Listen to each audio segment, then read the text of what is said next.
고생 끝에 낙이 온다고 하는 말인 이런 말이 괜히 생긴 건 아닐 텐데 좀 참고 살다 보면 좋은 날이 오지 않을까? 낙이 오기는 오는 걸까? 고생 다 끝나고 낙이 온 사람 한번 손들어 보라고 이렇게 표본 조사를 하는 것도 아니잖아요. 낙이 오면은 언제 올까? 이 고생이 다 지나간 뒤에 오는 걸까? 그런 의문이 들기 시작했습니다. 고생 끝에 낙이 온다고 한다면 고생 중일 때 나는 무엇을 하면 좋을까? 그리고 나는 무엇을 하며 그 시간을 보냈는가에 관한 이야기입니다. 20살의 어느 날 저는 한 가지 생각을 떠올리게 됩니다. 제가 간신히 기어가는 거리를 다른 사람들은 단 몇 걸음이면 지나쳐가는 것 같다는 생각을요. 학생일 때도 직장인일 때도 그게 내심 분하고 속상했는데요. 그렇다고 제가 기어가는 것 외에 다른 방도가 있는 것은 아니었습니다. 제가 수능이 끝났을 때 집에서 쉬면서 이제 내가 사회로 나가겠거니 그런 생각을 하고 있었어요. 오빠가 하루는 따라 나오라고 불렀습니다. 가까운 은행에 갔는데 저는 지금도 그때 뭘 했는지는 모르겠어요. 그러다가 집으로 와서 오빠가 간단히 해준 설명은 이러했는데요. 사립대학을 다니는 입장인데 학비가 무척 비싸다 보니 부모님께서 이걸 감당해 주시기가 어렵다.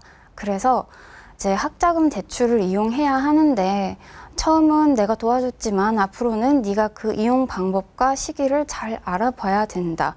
이렇게 알려주더라고요. 그래서 제가 이용 시기를 놓치면 어떻게 돼? 하고 물었죠. 그랬더니 오빠가 그럼 강제 휴학하는 거지. 이렇게 알려주더라고요.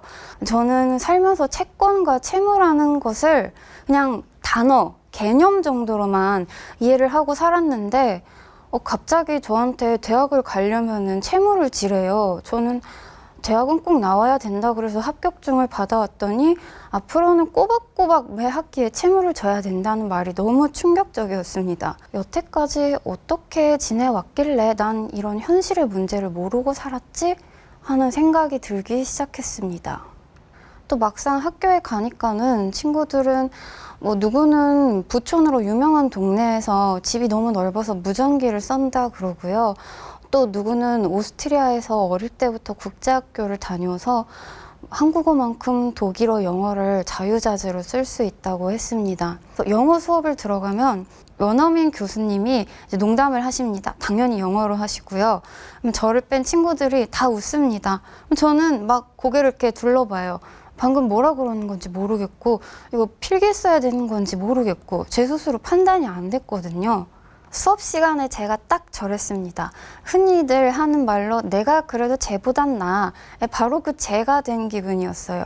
이제 그런 식의 경험이 누적되면서 저는 좀 자신감을 잃고 제 현실 인식, 제 처지를 인식 그런 시간들을 하게 되면서 제가 좀 개미구나 하는 사실을 받아들이기 시작했습니다. 제가 성인이 됐을 때는 부모님께서 가게 형편을 조금 알려주셨어요. 가게 구멍이 많이 크더라고요.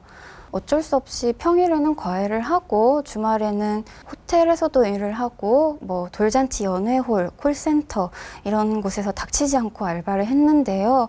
이제 사정을 아는 친구들은 너 참 착하다, 대견하다 이렇게 칭찬을 해줬어요. 하지만 저는 그때 결코 착하게, 대견하게 살고 싶어서 그런 게 아니었습니다. 그냥 구멍이 너무 크니까 메우느라 정신이 없었을 뿐이에요. 좀 부끄러운 성적표를 공개하려고 하는데요. 제가 처음에는 이렇게 아르바이트 과외를 빽빽하게 병행하는 게 너무 힘들어서 성적 관리는 거의 놓다시피 했습니다.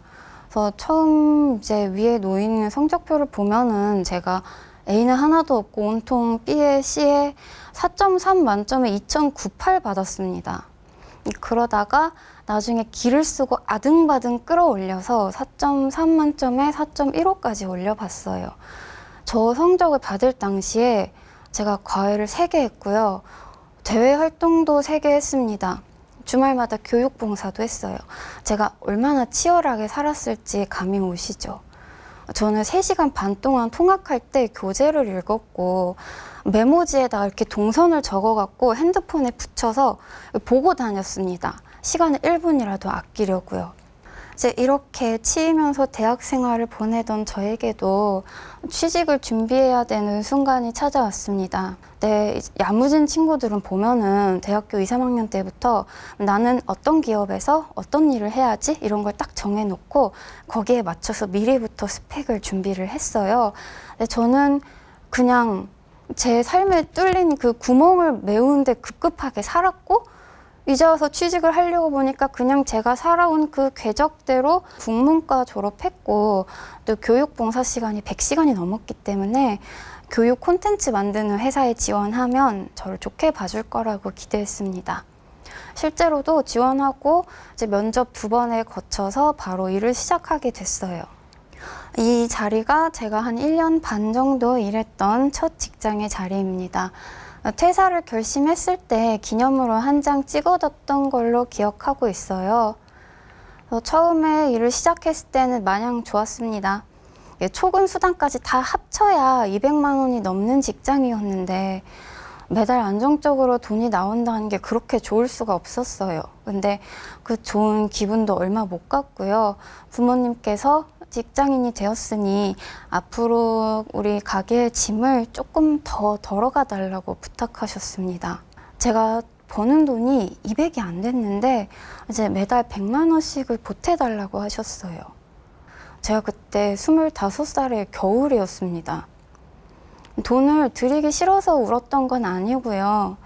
이제 직장인이 되면은 좀 뭔가 달라질 줄 알았습니다. 제가 저를 위한 경제적인 대비를 할 수 있을 줄 알았고 지금까지랑은 그래도 좀 달라지지 않을까 하는 기대감이 내심 있었어요. 근데 그러다가 부모님께서 이제 도움을 요청하셨을 때 저는 그 말이 약간 이제는 현실을 인식하라는 그런 철퇴가 내려진 것처럼 느껴졌어요. 제가 지금 속해 있는 현실에서 그렇게 쉽게 벗어날 수 없다는 선언같이 들렸습니다. 우여곡절로 시작한 직장 생활도 또 쉽지는 않았어요. 8월부터 12월까지 추석 당일 딱 하루 빼고 야근을 계속했습니다. 그래서 전철에서 4시간씩 이게 오가면서 항상 이렇게 침을 흘리면서 졸았고요.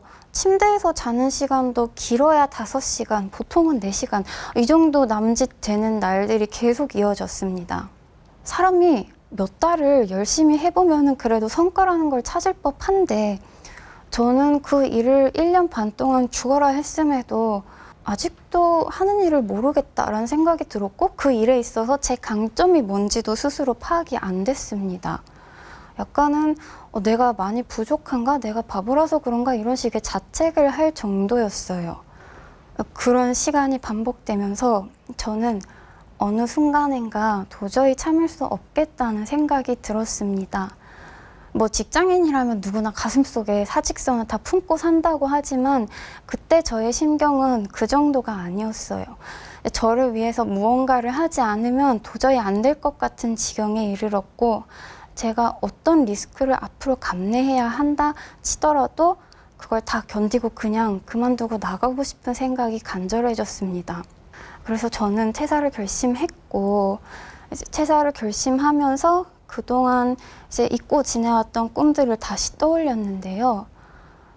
아무래도 시험의 불확실성이 상대적으로 적고 확실한 자격증을 딸 수 있고 그리고 제가 일하면서 겪었던 그런 부정이랑 싸울 수 있는 그런 법률가의 길을 택하게 되었습니다.